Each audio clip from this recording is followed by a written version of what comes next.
인도의 어느 왕국에 아주 아름다운 왕비가 살았답니다. 그런데 이 왕비는 왕과 결혼한 지 겨우 1년 만에 병에 걸려서 그만 세상을 떠나고 말았습니다. 이 왕은 너무너무 슬퍼서 정말 어찌할 바를 모르다가 내가 정성을 들여서 무덤을 만들어줘야 되겠다. 그래서 왕비의 무덤을 아주 정성스럽게 만들었습니다. 그런데 무덤이라는 게 아무리 정성스럽게 만들어도 그냥 초라하잖아요. 그래서 왕의 눈에 이 무덤이 너무너무 쓸쓸하게 보여서 신하들을 시켜서 자기를 상징하는 그 미남자의 조각을 그 무덤 동쪽 편에 이렇게 세워두었습니다. 자기를 닮은 동상이라도 무덤가에 세워두어서 왕비의 영혼을 위로하고 싶은 그런 마음이 있었던 것 같아요. 1년 뒤에 또 보니까 그래도 초라해 보여서 무덤 앞에 호화로운 이렇게 궁궐을 짓게 만들었습니다. 그리고 또 1년 뒤에는 무덤 북쪽에 아주 훌륭한 성곽도 지어 놓았습니다. 몇 년이 지난 뒤에 왕이 이제 무덤이 있는 그 동산에 올라가서 아래를 쭉 내려다보니까 너무 마음이 흡족한 거예요. 멋진 조각품도 있고 또 호화로운 궁전도 있고 훌륭한 성곽도 있고 이 모든 것들이 조화를 잘 이루어서 더할 나위 없이 아름답고 훌륭해 보였습니다. 흡족한 마음으로 이렇게 내려다보고 있는데 그 한가운데 초라한 무덤이 하나 있는 거예요. 그래서 그게 눈에 거슬려서 왕이 명령했다 그래요. 저 가운데 있는 무덤 치워버려라. 교회가 세상에 존재하면서 참 많은 일들을 합니다. 과거에 제가 어렸을 때만 해도 세상에 별로 재밌는 게 없었어요. 그래서 교회가 제일 재밌는 곳이었던 것 같아요. 교회 가면 찬송도 가르쳐주고 율동도 배워주고 또 인형극도 해주고 여러 가지 게임도 해주고 또 아이들 모아서 제가 국민학교 때는 우리 교회에 축구팀도 있었어요. 그래서 다른 교회당 막 축구 시합도 하고 맛있는 간식도 주고 교회가 세상 문화 사역의 중심지였었습니다. 또 교회는 훌륭한 사교회장이 되기도 합니다. 대형 교회들 보면 사회의 유력 인사들의 모임이 교회를 중심으로 이루어지는 것 우리가 보기도 합니다. 교회가 학교와 병원을 세우고 또 그래서 교육과 의료 부문에서도 사회에 큰 영향을 미치기도 합니다. 교회가 속한 사회가 힘들고 어려운 일들을 당할 때 어떤 재난을 만날 때 교회는 구제와 봉사의 역할을 충실히 잘 감당하기도 합니다. 그런데 교회가 여러 가지 이 잡다한 일들로 분주하고 또 나름대로 그런 것들 때문에 세상에서 이름을 얻다 보니까 명성을 얻다 보니까 그만 가운데 있는 무덤을 치워버리는 그런 우를 범해버리고 말았습니다. 교회의 본질은 사라지고 본질적이지 않은 수많은 잡다한 것들이 교회에 넘쳐나게 되었습니다. 사람들이 교회에 정기적으로 이렇게 출석하지만 정작 교회와 삶에서 가장 중요한 간직해야만 하는 본질은 잃어버리고 마는 거예요. 초대교회 그 예루살렘 교회도 완벽한 교회는 아니었습니다. 여러 가지 문제들이 많이 발생했습니다. 그런데 그 문제 자체를 해결하는 것도 중요하지만 사도들과 교회가 그 문제를 해결하는 방식은 그 문제에 집중하기보다는 더 중요한 본질로 눈을 돌리는 결단을 하는 것이었습니다.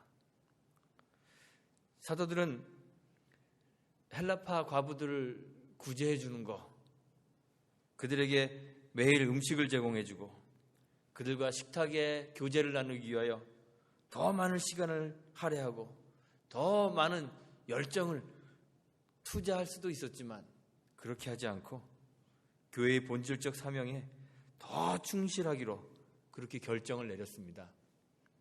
구제하는 일, 연약한 성도를 돌보는 일, 이런 것들에 대해서는 따로 직분을 세우고 그들에게 이 일을 감당할 수 있도록 맡겼습니다. 그리고 사도들은 기도하는 것과 말씀 사역에 전무하기로 결단을 내린 것이죠.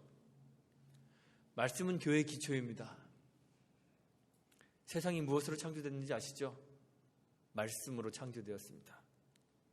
말씀은 하나님이시고 또 하나님과 함께 계셨고 만물이 말씀으로 말미암아 지은 바 되었고 지은 것이 말씀 없이는 된 것이 하나도 없다고 성경이 기록하고 있습니다. 말씀은 모든 존재하는 것들의 근원입니다. 그래서 성경은 이 말씀을 가리켜서 생명이라고 이야기합니다. 말씀 안에 생명이 있다고 요한복음 1장에서 이야기합니다.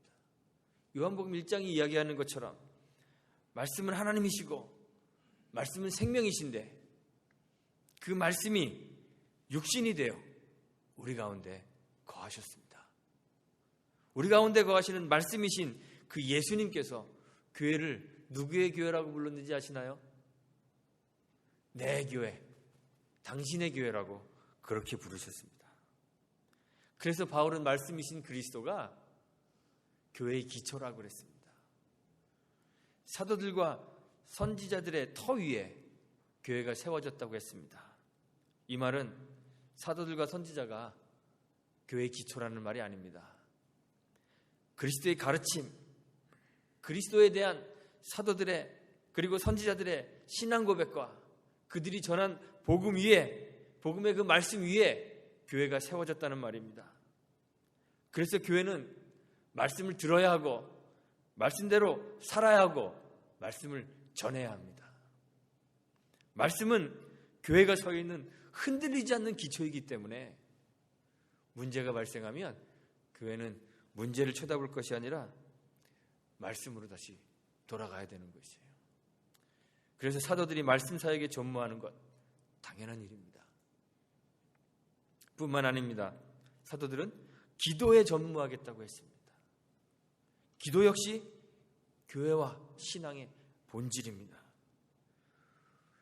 개혁교회는 기도를 말씀과 또 성례와 함께 교회의 은혜의 방편으로 삼았습니다.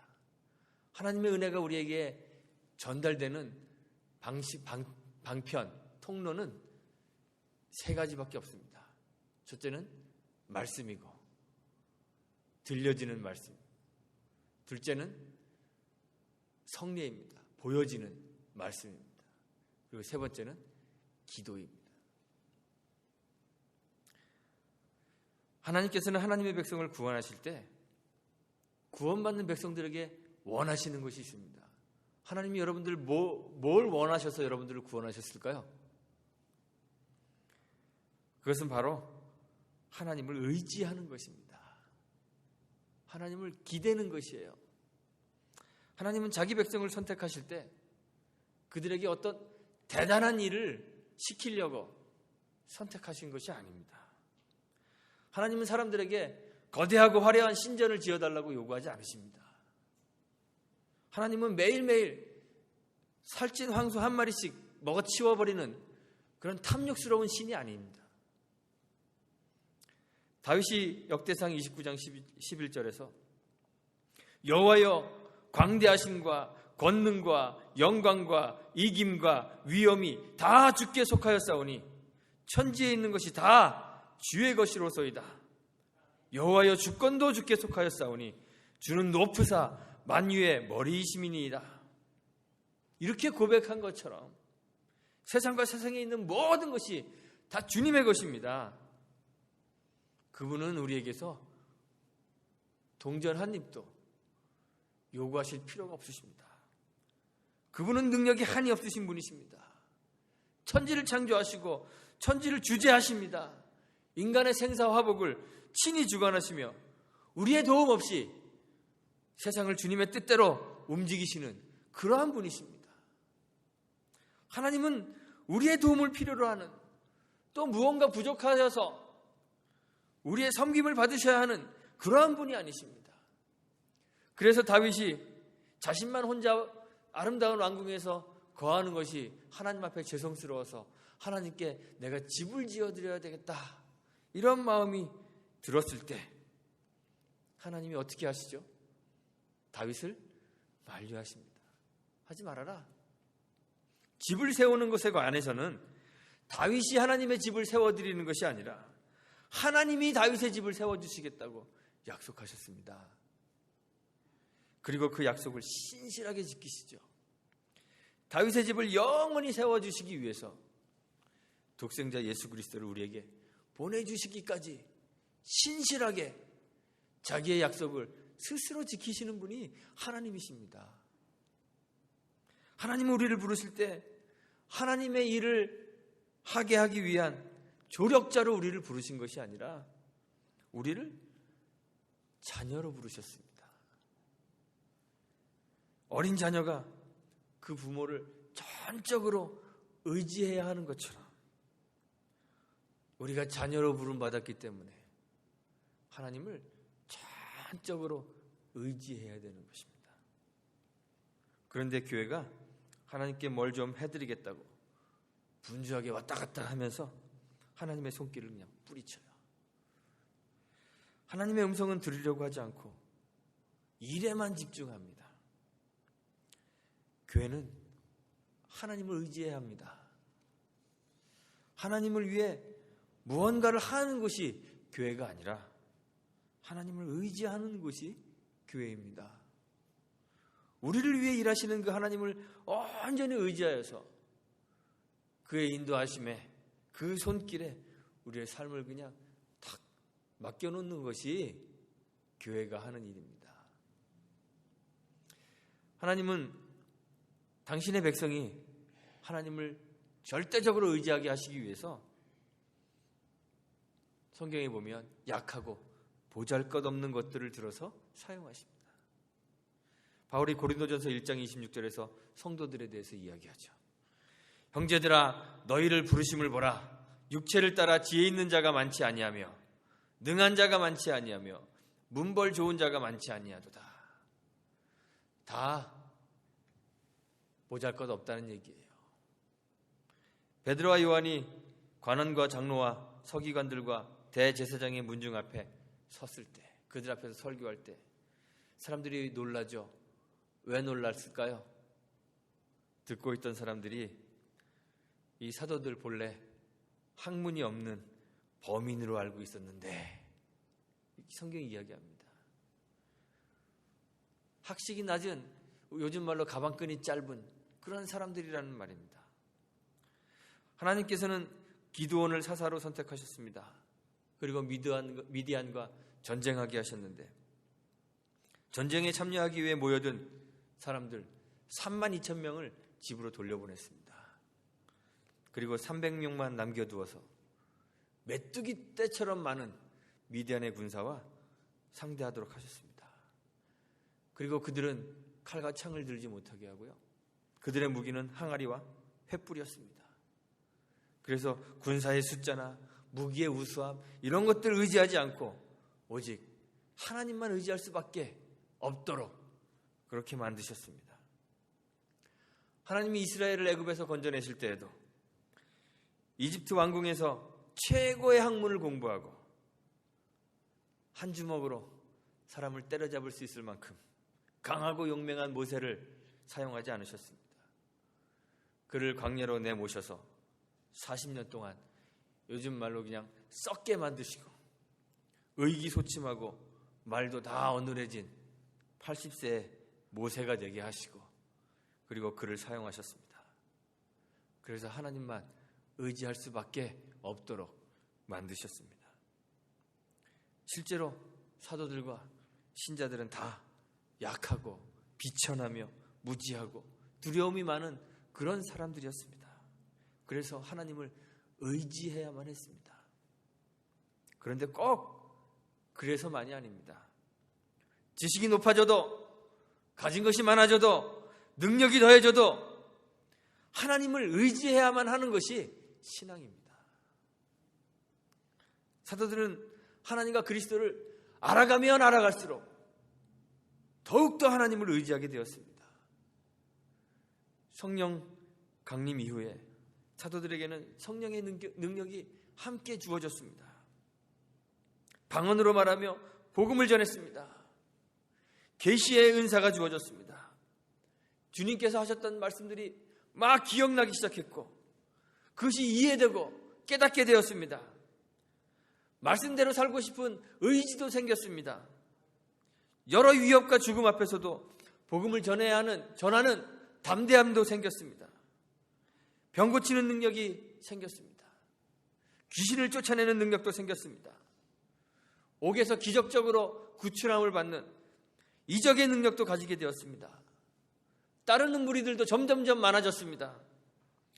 그런데 사도들은 은사가 주어지고 능력이 나타나면 나타날수록 사역의 결과들이 그들의 눈에 보이도록 나타나면 나타날수록 오히려 자신의 무기력함을 더욱더 고백하게 되었습니다. 그리고 더욱더 하나님을 의지해야만 한다는 사실을 깨닫게 되었죠.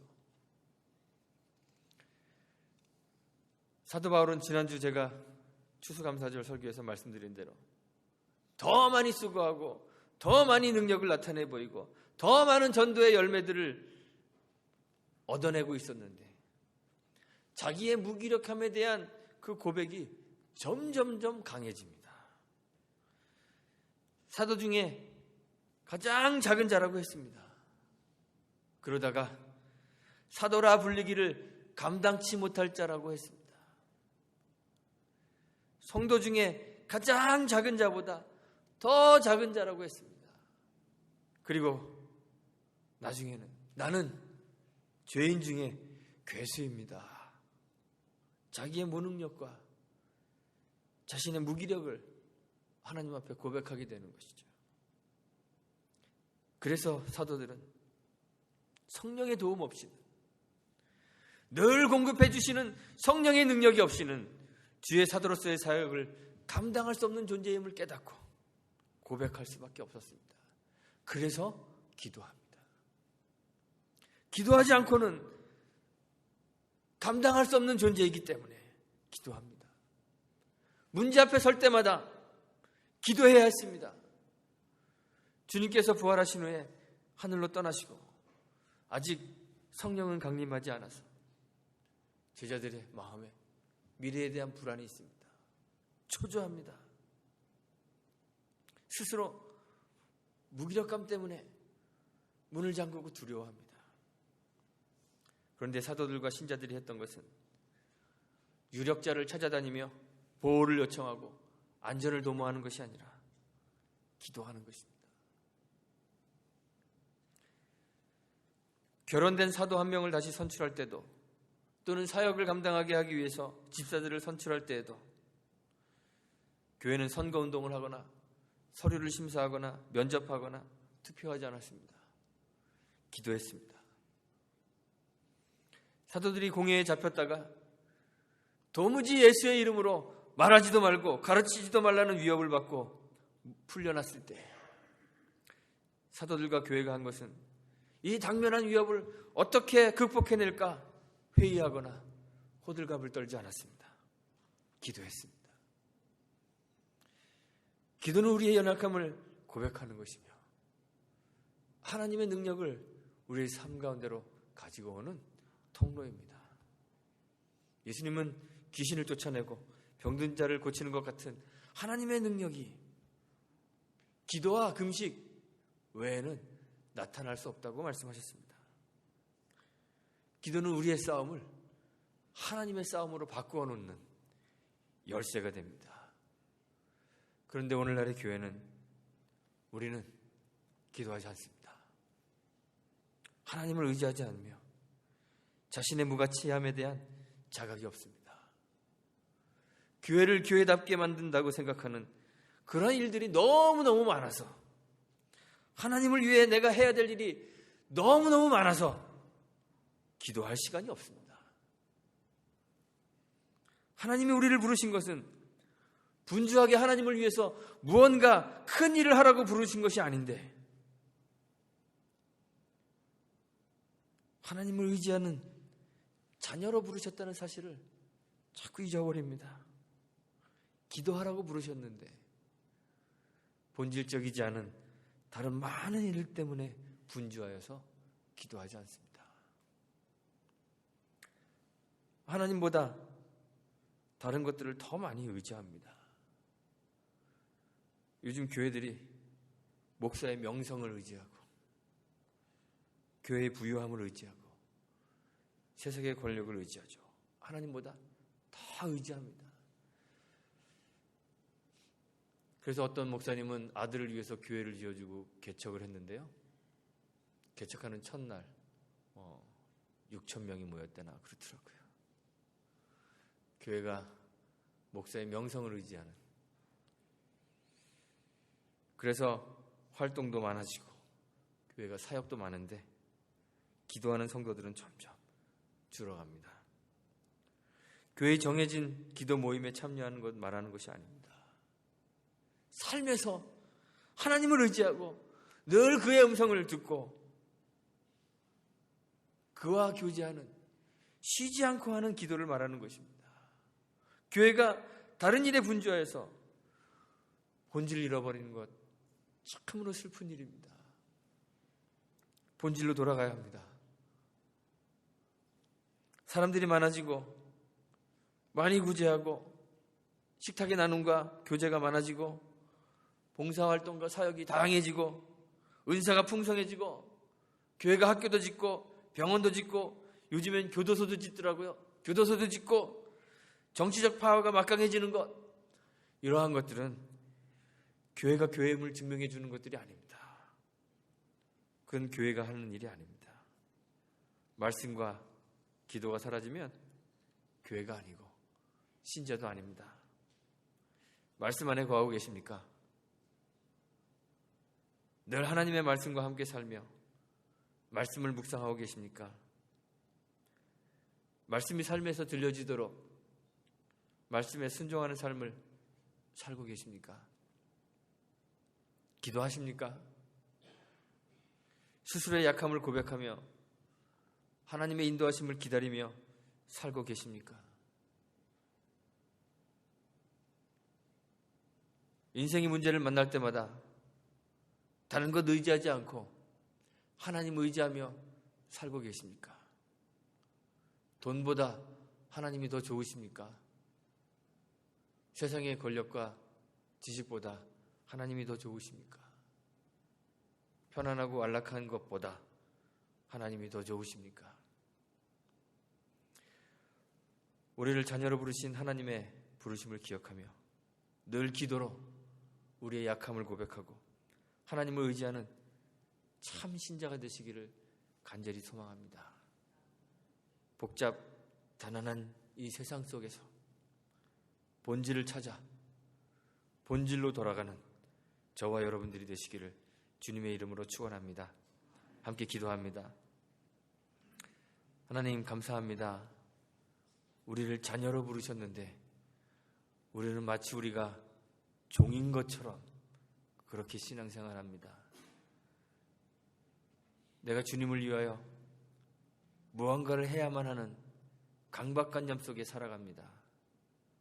그러면서 하나님을 의지하는 것 잊어버리고 있습니다.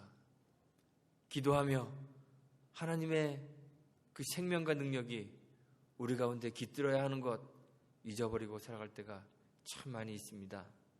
주님, 우리가 다른 것 때문에 분주하여서 하나님 잃어버리는 어리석은 자들 되지 않도록 도와주옵소서.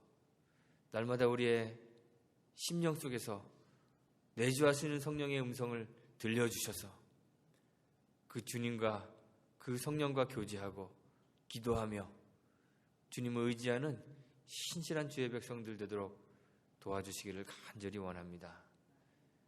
우리가 다 늘 하나님의 음성을 듣고 하나님과 교제하는 그런 자녀로서의 삶 살도록 은총 베풀어 주옵소서. 예수님의 이름으로 기도합니다.